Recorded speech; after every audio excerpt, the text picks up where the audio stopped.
Hello, friends. I'm no therapist, but I'm your host, Stephanie Goodman.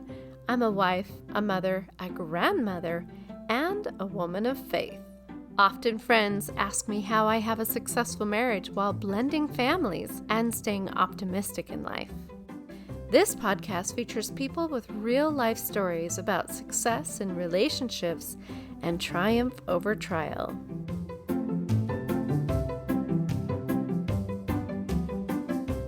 Have you found success dating in your faith? You might be one of the lucky ones. When Kels and I found each other, it was a miracle. Today we will share our own experiences with post-divorce dating in our faith. Well, we're here. How's it going, Stephanie? It's good to see you this day. It's like I haven't seen you in so long. Like a week or something. Yes. So Weeks. Weeks. Hours.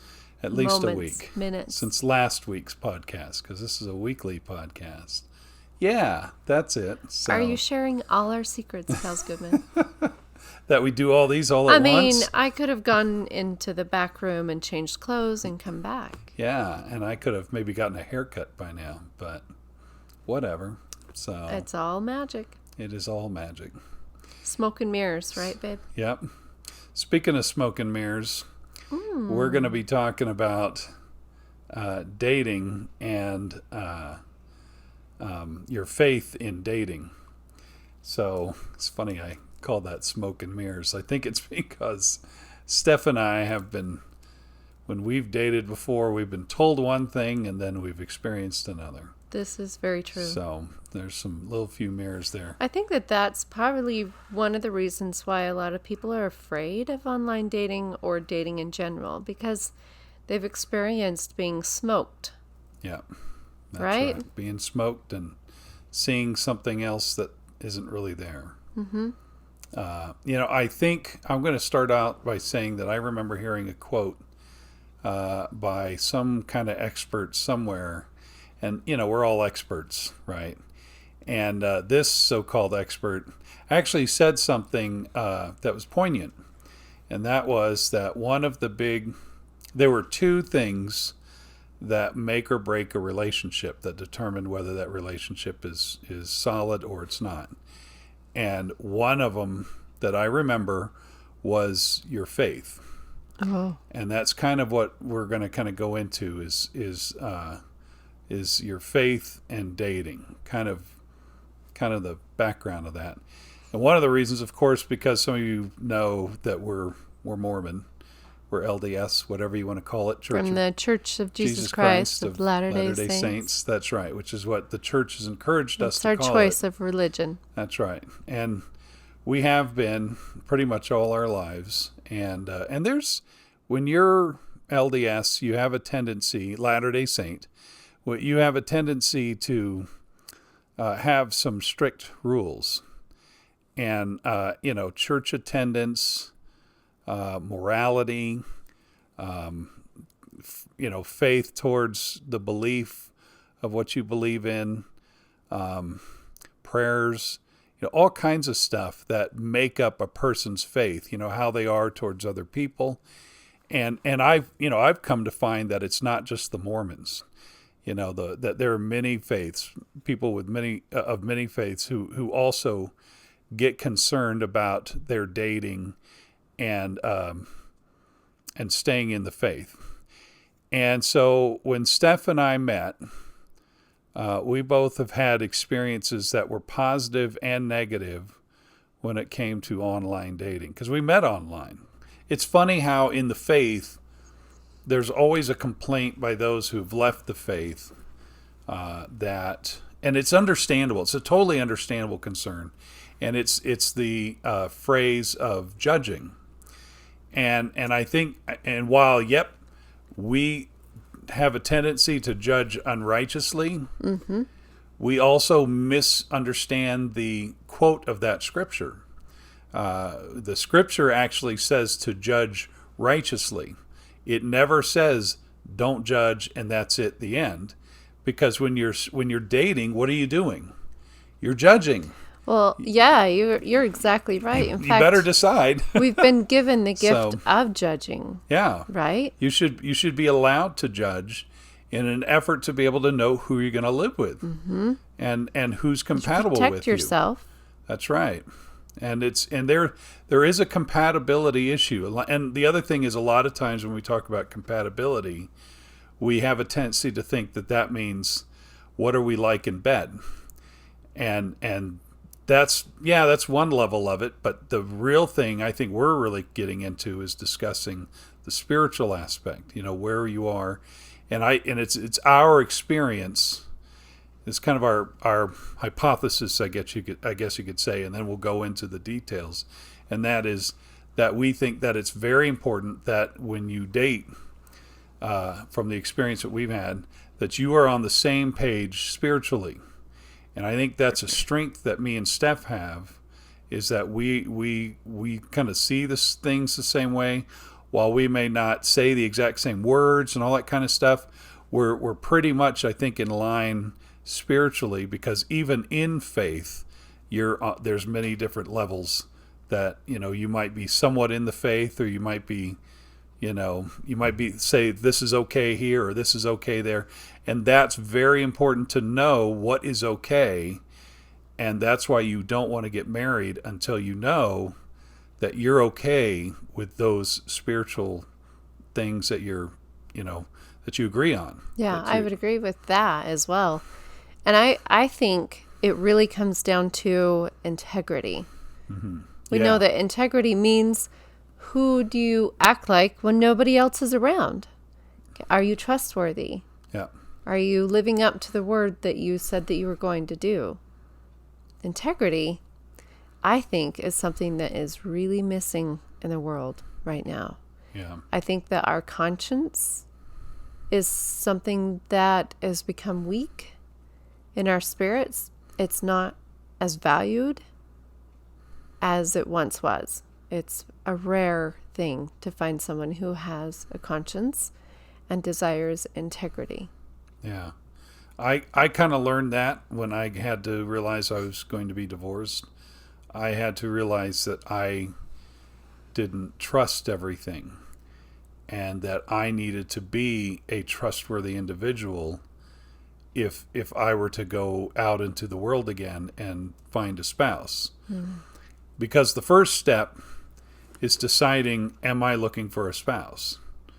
And so, and you have to decide, if you're single and you're dating, you've got to make that decision. Are you dating to find a spouse, or are you dating to just fool around? Right. Or just for a good time? Or just checking out for fun. Checking out for fun. Okay. Now, she's saying that because when I was on LDS Planet, yes, that was my stupid, name on there, was because you don't write your name. It's called a username, right? Your username, that's it. And it's and mine was checking it out for fun because I was bit before. Uh-huh. And I think I talked about it on a different podcast, but just a very fast review. Stephanie's actually my third wife. When I divorced the first time, I went right on dating almost too quick, and I started meeting girls online like way quicker than probably I should have.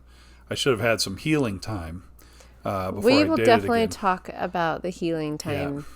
Because from the rebounds. So, yes. The rebounds are fun. But anyway, so while I rebounded, I'd met a girl, and while she was fine on many levels, we were not the same spiritually.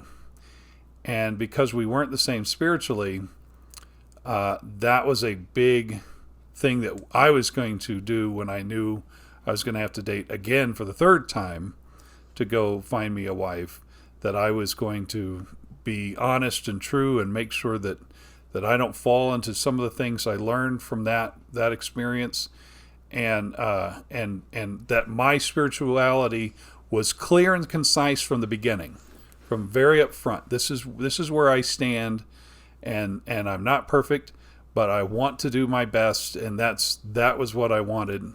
and I wanted honesty. And then there's all the little details of things that you want to do, prayers, or what your spiritual life is like, when you're trying to get together. I hope that we can remember to come back to that, because that was really extremely important in our relationship as we were forming it and trying to get to know each other. Like what is important to us, and what kind of things did we want to practice in a marriage, whether it was with you or with me. There were certain foundations that we wanted to establish in our relationship. I'm curious to know, when you found out that your second spouse wasn't on board with you the same way, if there was a place where you realized that she wasn't on the same board and you looked past it, thinking that you would maybe change her in the future, or did that really even bother you? Yeah, there's some sensitive things in there, but there's a few things I can kind of talk about, and I think one of them was, well, I give an example, and that is the word of wisdom. Now the word of wisdom in our faith is things that we do physically to help us physically, which means no drinking, no smoking, no drugs, things like that. And we were I think different on the word of wisdom, where there were some things that she was willing to do, but it wasn't until after that I after I said I do, that kind of became not that I saw it, but that she was okay with it. That she'd be like, well, don't be surprised if you see this and you see this around here. Oh, that was after you were married. She said, don't be surprised. Yeah. That was an example. Yeah, that was an example that I can use without getting, too intimate, I guess, of things that I would realize that that we were not on the same page with. And, her concept was, and I totally understood her concept. Even later, I admit to it as well myself, and that is that, do you live the church culturally or do you live it spiritually? And it's a very good point. She brought up a good point, because there's a lot of people that are in the church and they only robotically do everything that they're told. They robotically, well, why do you get baptized at 8? Because it's what we do. Or why do you say prayers before you go to bed? It's just what we do, without ever having some kind of background or knowledge that maybe we do this because it's important, or it helps us, or I need this, or something to a sense of why we do certain things culturally. Like, why do we not drink alcohol versus the lay of the land, the law of the land? Correct. Or is it part of my heart? Yeah, it's exactly. And so she brought up the point that she lives the church spiritually and not culturally. So if she felt like she could go do something about breaking the word of wisdom or whatever, it's not a big deal, because in her heart she's still there and she believes. You see.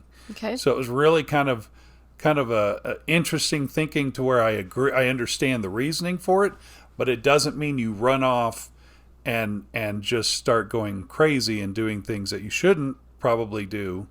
At least I don't think you should do. Again, a difference of opinion in the faith. So you were in the faith, but we have differences of opinion. Exactly, and that's part of the reason why you were not compatible. Yeah. Because you felt a conscience for those things. She did not. Correct. Does that mean that she's wrong and you're right? Or is it just a difference of opinion? I think to a difference of value. I think it's just a difference of opinion, because she's right to a degree on the reasoning. Mm-hmm. She may not be right to the action to take it and why. Okay. So yeah. So that's one example of how two people who may be in the same faith can actually, it's stuff we should have talked about ahead of time. Mm-hmm. It's stuff we should have known ahead of time, and that just need to be figured out. Yes. Beforehand, is where are you spiritually? Right. So that brings up for me, I was given a book, and it is titled Don't You Dare Get Married Until You Read This Book. Like, that was the title of the book. And it was eye-opening for me to read some of those things and realize some subjects that are not talked about, especially when you're in that, oh, I'm so in love and he's so perfect and Oh my gosh. he's going to treat me well forever. He's my Prince Charming. Like, we get there, right? Oh, yeah, totally. Yeah. And we don't think about asking who's going to do the dishes, who's going to pay the bills, what are you going to act like when we're in a dire situation?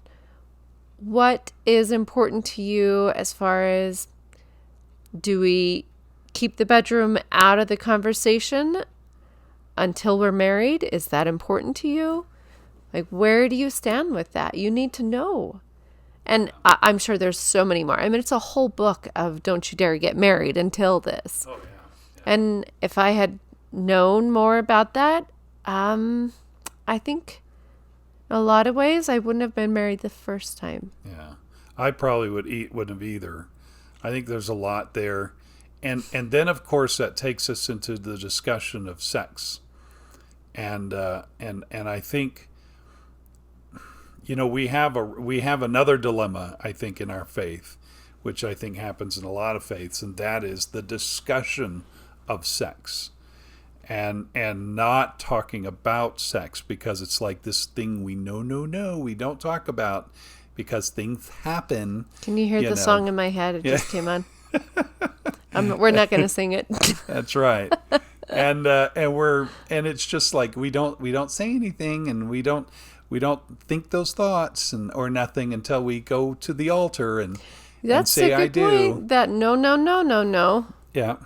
Until we say I do. And then bam, go, let it out, go do it. And it's like and run free, and Stephanie and I can proudly say that, and this is, personal information, and I think, it happens a lot in our faith, and that we can proudly say that we were not sexual till we said I do. And that was our goal. That was our goal. That was our mission. And we successfully did it. Yes. And we were fine, and we still love each other and can't get enough of each other. I can't get her hands off me. You know what I'm saying?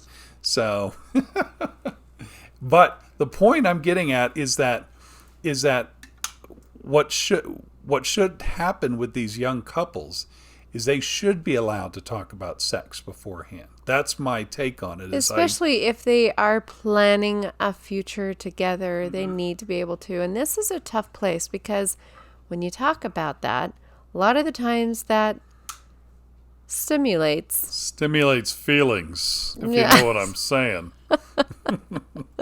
This is where it's going to get a little corny. I can already see it. Whew, man, did the sun just come out? So anyway, but no, it does. It's. But the thing is, it's gonna happen. But you want. We are advocates of abstinence till the day you're married. That's where we are. It can happen. It does work. You can make it work, and you ought to try your best to make it work. That is a subject that is very difficult, because you got to make sure that if that's your goal, that you're both on board with it. That when you're at a space of being weak, the other person can be strong. That you have a backup plan when things. I mean, you got to have that karma. Yeah. You got to have that chemistry. You got to do it. I mean, let's be honest, men. Men are going to be hungry, and if to a degree, I get why couples live together before they're married. I get it. I do get the idea of let's make sure try this out. We're compatible. Yeah. What do you say? What do you do? And I honestly don't have the answer as to what to say, but I do think they need to be in a position to know what to expect. They need to know. I remember we talked to Emily before she got married. Emily is my daughter. Her daughter, yeah. And they got married. And she is second to the last in our family of 5. Yep. And she's the one that's provided us our first grandson. Yes. And but before she got married, we had a talk. Mm-hmm. And we were wide open about the things that we talked about. And we had the talk that I wished I would have had when I was young. Yes. And that's where I'm going, is that I wished I would have had that talk. I mean, even though it would have been like, ugh, with my parents, because we're like a generation apart, it would have been nice to at least have that talk with somebody to just, I remember having to call my brother.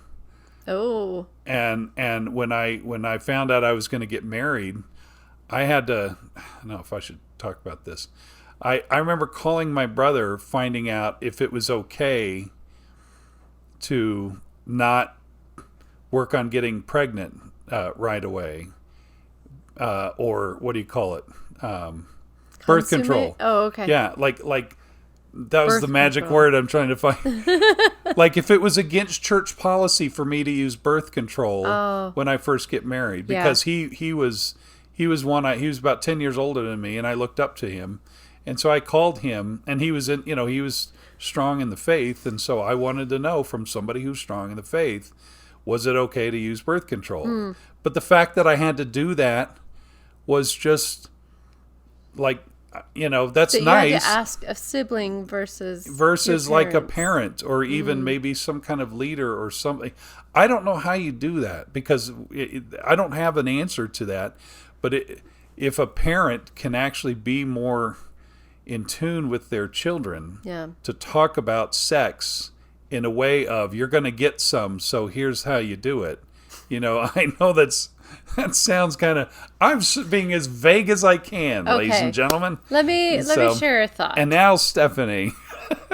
Let me share a thought. Yeah. So when you and I were married, I did a commercial with a gentleman who actually was a sex therapist. And we attended one of his events. And he brought up a really good point, okay? Here it is. When you talk about food, you can talk about everything that's good, everything that's not so good, everything that you like, everything that you don't like. Oh man, we had the best food tonight, and it was buttery, and it was salty, and it was so delicious, right?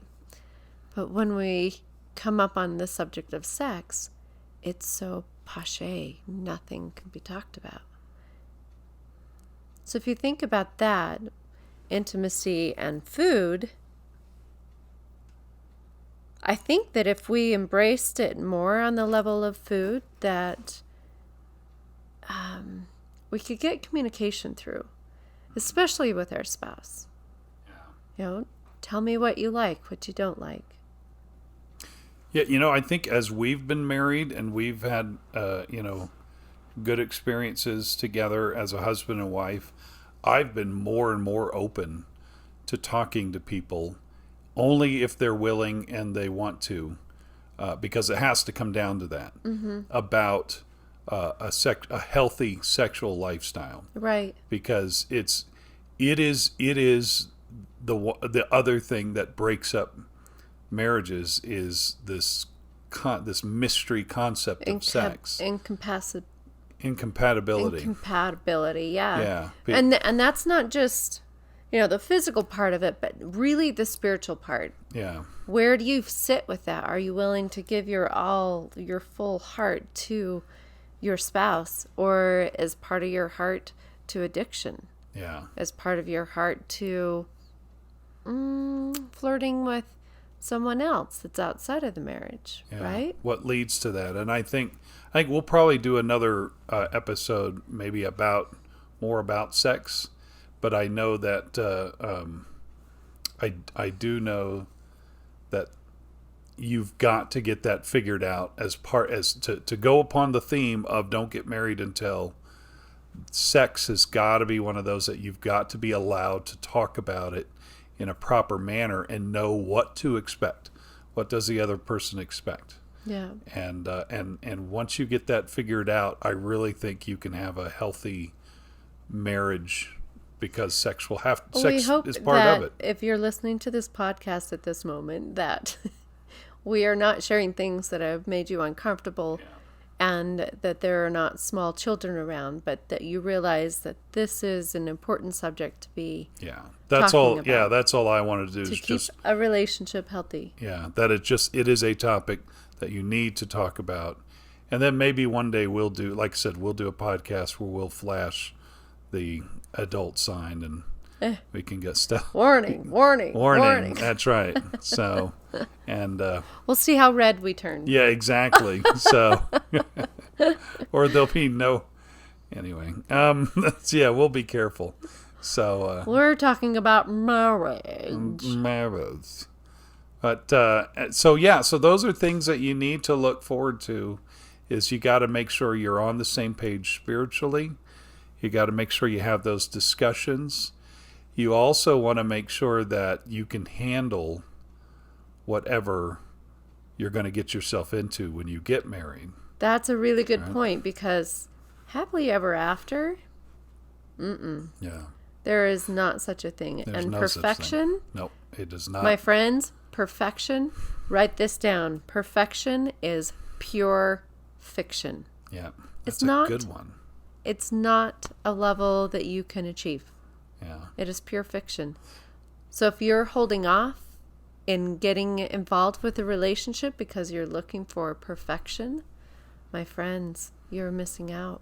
You're going to be waiting a long time. Yeah. And really, it actually comes down to asking this question. Okay. This is kind of what I did when I met you and was deciding to marry Stephanie, and that was, I've already been through 2 other wives before, and it was asking the question, what can I handle? Because you're going to have to handle something. It ain't going to be perfect, no matter what. And so it came down to, what can I handle? And I know I'm a lot to handle for Stephanie, but He but really is. I'm I mean, a he mess. really is. I'm such a mess. Yeah, way to sugarcoat that. I'm such a mess. But no, it came down to, what was it that I could handle? Now, there were some things that I could look at Stephanie and go, I don't know, if I could handle that. What? But, I'm not perfect? yeah, I know, right? And so, say, like having younger kids, Yes. That's kind of that's one thing is, can I handle the younger kids and go back in time? And luckily, I didn't have to change any diapers. But, pretty close. Pretty darn close. Yeah. I mean, if it was just a little earlier, I probably would have. But So how old were our kids when we blended that family together? Well, my boys were 14 and 11. 12. Yeah, turning 12. That's right. He was right before he turned 12. So it was actually, 14, 15. Forrest was 15. Park was 11. And then Park turned 12 not long after. And then yours were 8, 6, and 4. 8, 6, and 4. And they all were also, their ages were changing. No? Yeah. No? Let's see. Emily was the same age as the year, so 2006. Yeah. So 6, Emily was turning 6. That's right. Wow. Holy cow. Yeah, They were young. so they were actually 7, 5, and 3. That's right. And then they'd all, they just barely had See what you changed learn over. when you do math. And Math is fun. So anyway, especially I have when you're good blending. math skills. So I had to decide if I was okay getting into that. And because anything you got into, you had to be on the same page. Now, if I go into wife number two, I kind of went into a little bit of that. I think part of what made going into a relationship with Stephanie and deciding to marry her was being in relationship number 2, because it turned so harsh, when in my opinion it didn't need to, but it just was, because there was drama. There was all this drama that was coming from dealing with my second wife's ex-husband, who hated my guts, but ironically was dating my first wife. That gets real confusing, and it gets really Jerry Springer-ish, and if you can listen to a previous Now, I podcast. want to clarify that Yeah. he was dating a woman who was divorced. Yeah. And when Yeah, the we were divorced spouse found out that Kels was dating her, he sought after Kels's ex-wife. Yeah, it got kind of crazy. So, yeah, and like I said, if you can listen to a previous podcast where I go into the details of it. But what I'm getting at was it was something that I couldn't handle. I thought I could handle because I thought we were on the same page. So any couple is going to go through anything, I think. They're going to go through some kind of hell when it comes to trying to blend a family. But the question is the couple on the same page? Because if they're on the same page, you can fight dragons. I agree with that. And my 1,000%. And my wife number 2 was not on the same page. Mm-hmm. That's where the mistake happened. It wasn't that all these other things were happening all around us. It's that her and I were not on the same page. We were not compatible. We weren't compatible. And Stephanie and I were very compatible because we also had a relaxed view, I think, on a lot of things, which made it more, if something happened, whatever. It's how it goes. And you move on and you go out to eat and you have fun. And that's literally the story that we try to live for each other, is that stuff happens. Yeah, I'm a little stress kitten sometimes when it comes to funds or anything, or trying to make something work because I'm a producer. I mean, I live with stress. But when it came to dating my wife and being with my wife, it was such a breath of fresh air that she was just like, that's how it goes. Let's go do something, and that was just such a blessing. If we could do more of that in our lives, of just looking at stuff and just going, yeah, that's what happens. And you move on. I would say a big part of that is my natural desire to be optimistic and to trust that God's got my back no matter what. Yeah. Like I shared before, a reason and a season for everything. Yeah, that's right. If I trust in that, then I know everything that I'm going through will make me a better person, because that's how I've made my decision, is everything that I experience will make me a better person. So what am I here to learn? So any of our concerns that we have are never really with necessarily each other. They're with just the things around us, the elements around us. We're like, okay, well, what are we going to do? If we pay a bill, or if we're going to take care of something in our yard, or family member's got a crisis. Family member has a crisis, or car breaks down, or something like that. All those things can happen as long as her and I are on the same page. That our foundation is solid. Yeah, as long as our foundation is solid, everything can just destroy itself, because in the end of the day, it is only her and I. Mm-hmm. And that's what we all have to remember, is you can't have this perfect marriage by everything around you being perfect. It has to be, the perfection has to be between you and your spouse. That has to be, you're on the same page as far as where you're headed. And you're not even doing everything perfectly. I don't say all the perfect things, and sometimes Steph doesn't hear all the perfect things that I say because they're all so perfect, right? Because they're not. It's just more a sense of our mission is the same. I would say that another powerful tool in our tool belt of happily married is that we are both really good forgivers. I've experienced things that were very traumatic for me in a past relationship, choices that gave me stress, that I was torn down for when I didn't have to be torn down, or belittled when I didn't have to be belittled.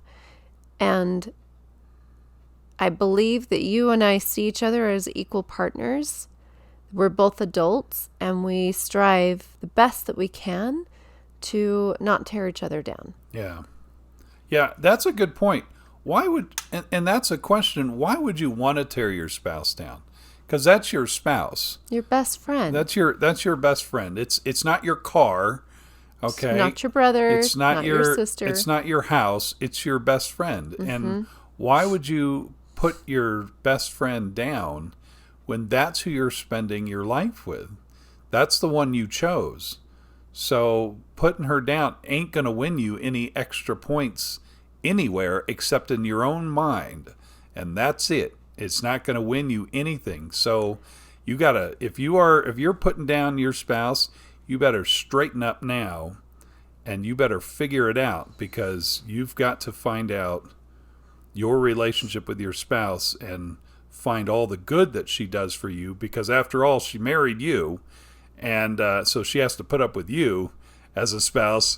I think I remember our prophet once said that in a talk. It was the best talk in the world. I remember still, probably like 10 years ago, Gordon B. Hinckley, Okay.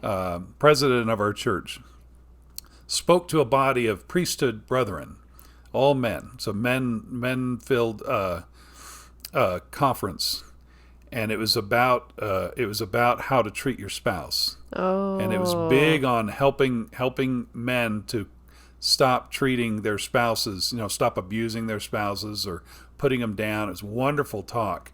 And the line that just made everybody in the room just laugh and realize, yeah, he's right, was, hold her up, because after all, she married you. So, and it was hilarious. It was so true.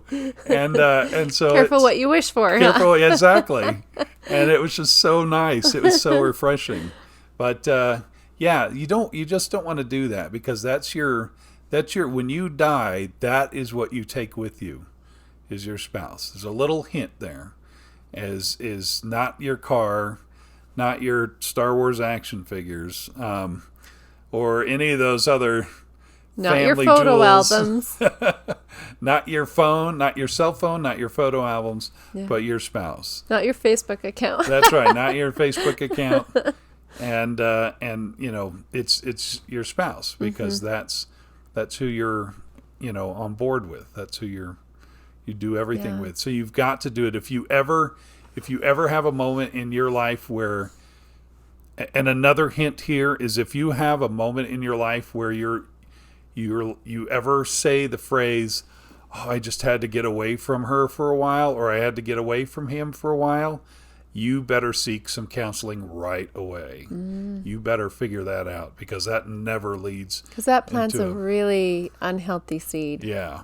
If you ever get in a point to where, and I'm sure I don't understand everybody's situation, and so I'm sure I'll get criticized for that phrasing. But honestly, people ask me about my happy marriage with my wife. That's one of those things that if you ever get into a position to where it's like, I've got to leave, I got to get away from my spouse for a while just because, he or she was bugging me. Well, you better figure that spouse out, because obviously either you're not doing something or you're not communicating, and you got to end that talk immediately. Yeah. You got to end that kind of discussion as fast as you can. I love that. Yeah, I deeply appreciate that you brought that up, because it really is a matter of respecting each other, knowing that you made this agreement of a marriage together, and how can you make it better? How can you continue the flirt, right? Yeah. Oh yeah. And how do you talk up about your spouse when they're not in the room? Again, it's down to the integrity. Yeah. Yeah, you've got to talk to your spouse like you're still dating. I mean, I do with my wife. And, I can't go into some of the stuff I say usually on a daily basis, but it's pretty good and juicy. And it's because I can't get enough of my girlfriend, who I've been married to for 15 years coming up. Can you believe that? So, yeah. Who'd have ever thought? Yeah. I mean, I remember 10 years of my first marriage was so long, and so much happened that I just couldn't see another decade happening, and here we are, a decade and a half. Yeah. And still so deeply in love. I know when you and I first started dating that was a fear that we had, was, we're in love now, we're so happy now. What happens after we get married? Does the magic fizzle? Yeah. I think for us, the magic has continued. We get new magic all the time. Yeah. It doesn't mean we don't have our tired moments and we're worn out, but we always create a new magic somewhere, somehow. Yeah. And there's little magic daily, and then there's always some kind of new experience we have every once in a while because we look for it, because we're always looking for it. So if you're dating and you're trying to decide, do I need to marry this person? Can I marry this person? First off, you got to have the talk. You got to know your compatibility. You don't need to sleep with each other. But if you think you do, whatever. That's your personal life. I won't judge you because I'm not in that position to do such a thing. But figure it out. Get that thing figured out. And don't date. Make sure you're on the same page when you're dating. Are you dating to get married? Or are you dating just to hang out? Be very clear with that from the beginning. Yeah. Okay. And then from there, decide where you are spiritually. Are you on the same page spiritually? And get that out. Get that, because those are things that you don't want to waste people's time if you're not on the same page spiritually. Can we talk about that a little bit? Sure. About our spiritual experience with our dating. What made it different than anyone else that we dated? Why did we choose each other in our spiritual compatibility? Yeah, that's a good question. Why did you choose me, Stephanie? So, well, I'll tell you one thing that was very impressive for me is when Kels and I were getting to know each other, we desired from our first marriage to be able to read the scriptures and enjoy them. Mm-hmm. Yeah. And we decided together that was valuable to us and decided to start reading the scriptures, even though we were not physically together, and sometimes we were, that we reached out to each other to say goodnight, and we read scriptures. Over the phone, that's right. And said our prayers over the phone. Yeah, it was one of our friends who was trying to find somebody to read scriptures with. And that friend could not find somebody to read with them, which shows you that was their desire.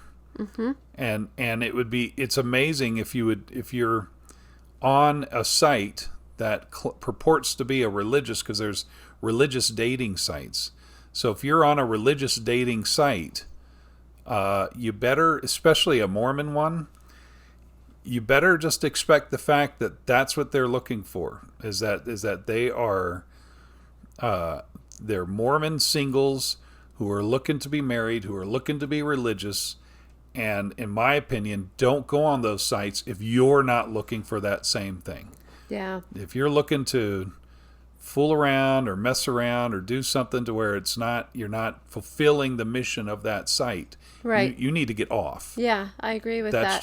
That's just me. I remember I was a working single mom at the time, and some of the people that I worked with, they were on that site, and I was flabbergasted that they were on that site, because they definitely did not live the standards that I thought were required for them to be on that site. And they did openly, bluntly share with me, well, I'm just on there to find out, to see how long I can go, how far I can go, and what I can get out of it. And that they were desiring to promote a lifestyle of that. It was just that they were born into it, or they were baptized into it, so that's what qualified them to be there. Yeah. And I don't say that for a freedom aspect of it. You're totally free to go on there. I'm not saying don't go on, so I want to make sure I'm clear about that. Yeah. I'm not saying don't go and, that I can tell you what to do. I'm just saying it's a courtesy that you're wasting people's time. That's all Be I'm upfront saying. with what you're looking for. You're wasting the other people's time who are actually there for that specific reason. As to why you're in there, it's like walking into a McDonald's and demanding a pizza, and you're going to stand there and you're going to wait until a pizza shows up, when really that's not what you're there to do. You're there to eat McDonald's, not eat pizza, because it doesn't serve pizza. The end. Right. I don't know why people think that you can just go in and change stuff, and you can't, and you shouldn't. Right. And there's nothing wrong with McDonald's saying, we don't serve pizza, go somewhere else. There's nothing wrong with saying that. But somehow we think that you can't. Kels, I have a question for you. You bet. Did you have a list? Did you know what you were looking for before you got back onto that? I mean, obviously that was brave of you to get back onto a space where you had experienced something unpleasurable for yourself, right? Mm-hmm. Did you have a list? Did you know what you were looking for? What qualities you wanted? Yeah, actually, I kind of had a list. I think what I was looking for was somebody basic, somebody who was just cute, plain, boring. Yeah, not necessarily plain and boring, because like Stephanie, because that's not what you get. But I mean more on a sense of I think it's because of it's a comparison issue. There were so many girls that I saw that were either extremely one way or extremely another. Like, they were very spiritual, but they also weren't necessarily very cute. Or they were hot, but they were also not very spiritual. It's very hard to find that in between. Mm-hmm. Or they were so spiritual that I couldn't even, talk to them. I didn't think I was on that same planet. We were on different planets or whatever. Or they were so beautiful that we were not going to be on the same planet. So it was just, there were so many extremes that I felt like was there, that when I finally found somebody that was cute and spiritual, and that was like, that's what I was looking for. And one of the things that attracted me to Stephanie was, obviously she was cute, but she wasn't glam girl. She wasn't, look at me. It wasn't this hoity-toity, even though she totally could have done that, but she didn't. In fact, she had cute pictures, and then she had silly pictures. And after what I'd been through before, I needed a good laugh. I mean, I needed to relax. That's what I needed. I needed somebody who could just sit around in the living room and just make food and sit and eat and laugh and tell jokes. Man, I needed that more than anything. And it's hard to find that with a mix of all those things. And that, ladies and gentlemen, is what Stephanie Goodman is she is very cute. She's beautiful. She's spiritual, and she has an incredible sense of humor, and she puts up with me. And you got to have that. That's I'm not saying you got to have that. I'm just saying that was my checklist. Yeah. So there was my checklist. A long answer for a short question. Well, I too had a checklist. In fact, I have a written paper that still has that list of what I was looking for. And it was good for me because the experiences that I had in dating, if it didn't work out, I was on the mindset of that's okay. I take the things that I did enjoy about that, and I definitely want to have that in my relationship and put it on my list. Spirituality was a strong one for me because I felt like my first spouse and I did not meet on that level. Flirtation. If I smile at you, I need to know that you're smiling back at me, that you're not taking that opportunity to stab a knife in my spirit because you know that it will hurt, right? I need to feel safe to flirt. That was important to me. And I think along the lines of flirtation comes fun, right? Yeah. Laughter, humor, I desire strongly to have fun in life. If you hang out with me, you know that I'm pulling out a toy. I'm going to throw a rubber ball at you. I'm going to blow bubbles. We're going to dance. I'll probably jump into a jig all of a sudden out of the blue, and I want you to play along, right? That's Stephanie. Yep. I can testify that's Stephanie. So that she still to this day, after 15 years of marriage, she still loves to laugh, and I love her voices. They're hilarious, and she does really good voices. What are some voices you do, Steph? Honestly, it has to happen in the moment. You Yeah, it's can't kinda just in the throw it moment. out there. It's like, hey, how's it going, Stephanie? See, I've got voices that I do, you see. And Stephanie has some too. But you have to kind of be in it. You have to catch me at the right moment. Yeah. Oh my gosh. It's not important to me. It's not important. I don't go there. We are friends first. We got along instantly through our electronic interaction. We noticed that we could play on words. Like, for instance, Kels had a Gmail or an email account that was Juno. So it's kelsgoodman@juno.com. Juno. And I said, oh, Juno? Juno what? And he said, no, what? No, what? And I said, Jew, R-A-Q-T, Q and a T. Do you remember that? Yeah. Did I respond with so are Jew? So are Jew. So are Jew. And so are Jew. That's right. Jew too.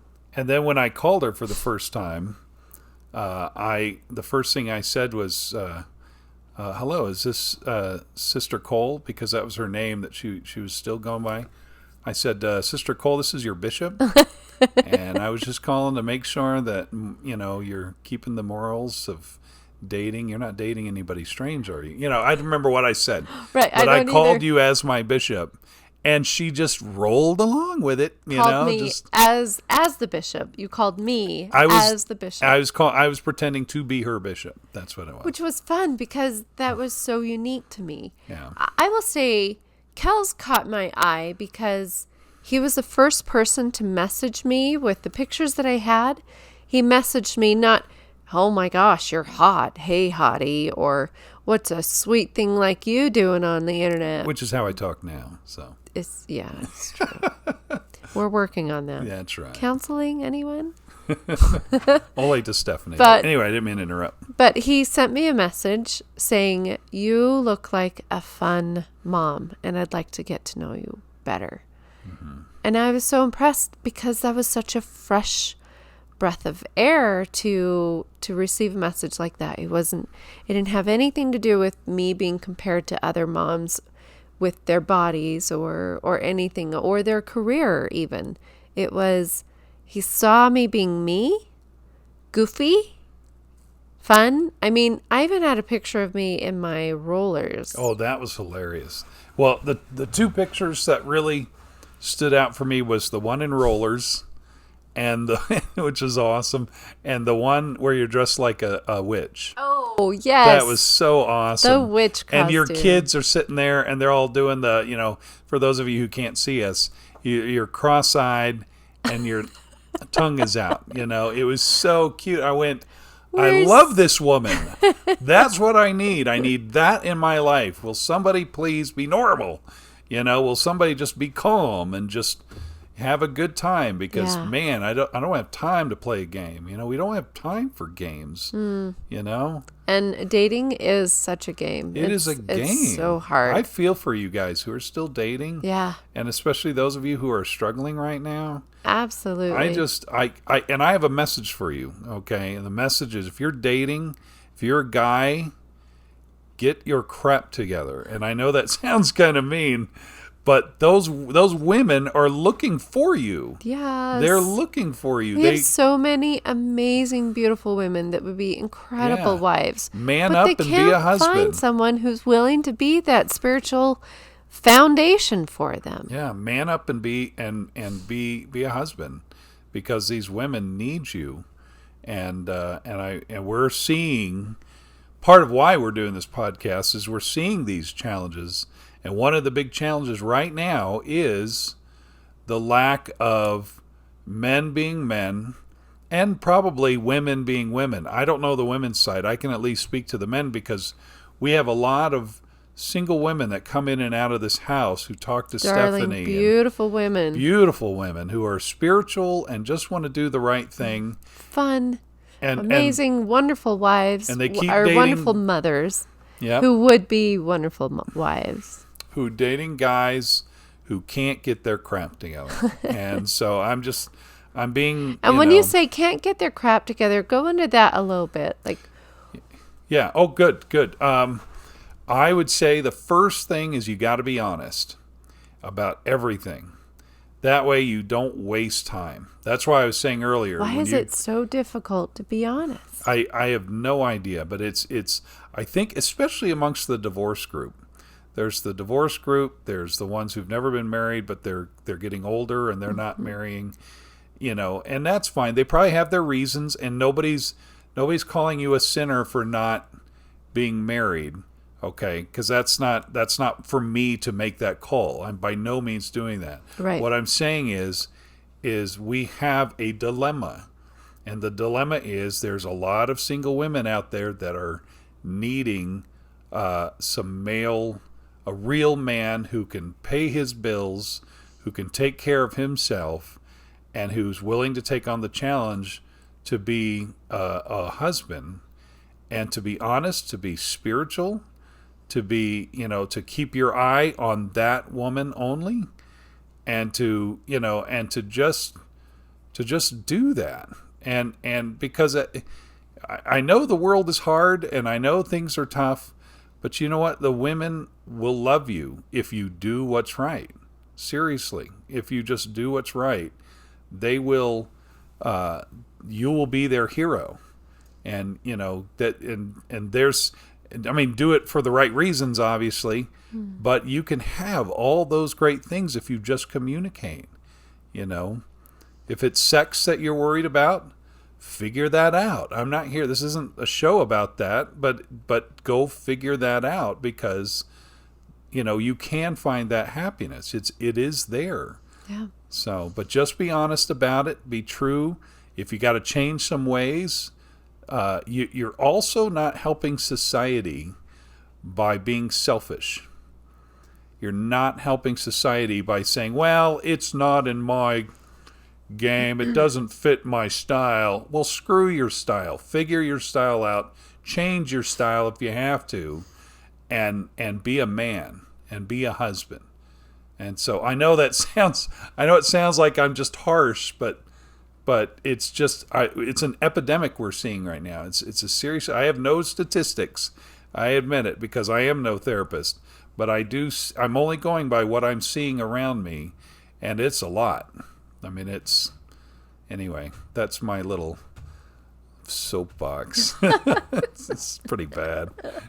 You guys are patient. Yeah, I can tell that you're very, very passionate about that, because we do see the other side, and I have said it many times. I wish I could just take you and clone you and give a Kels to so sweet. many of my amazing single women. That's so sweet of you. And we don't want to have to bring back polygamy.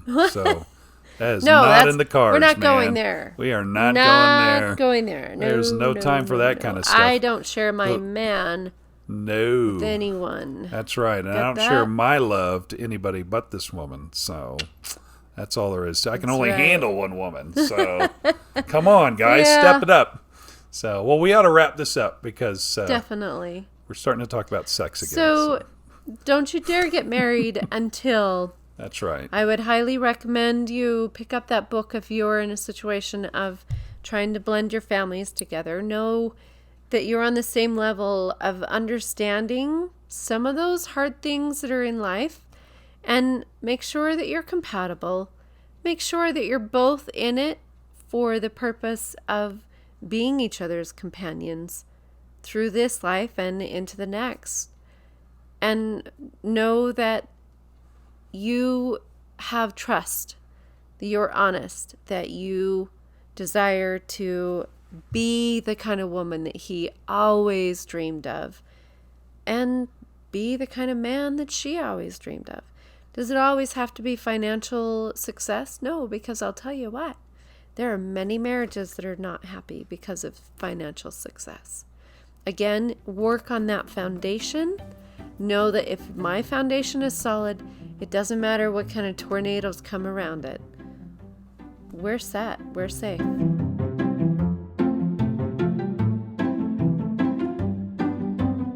If you've enjoyed this episode, remember to subscribe, share, like us on Facebook, and follow us on Instagram.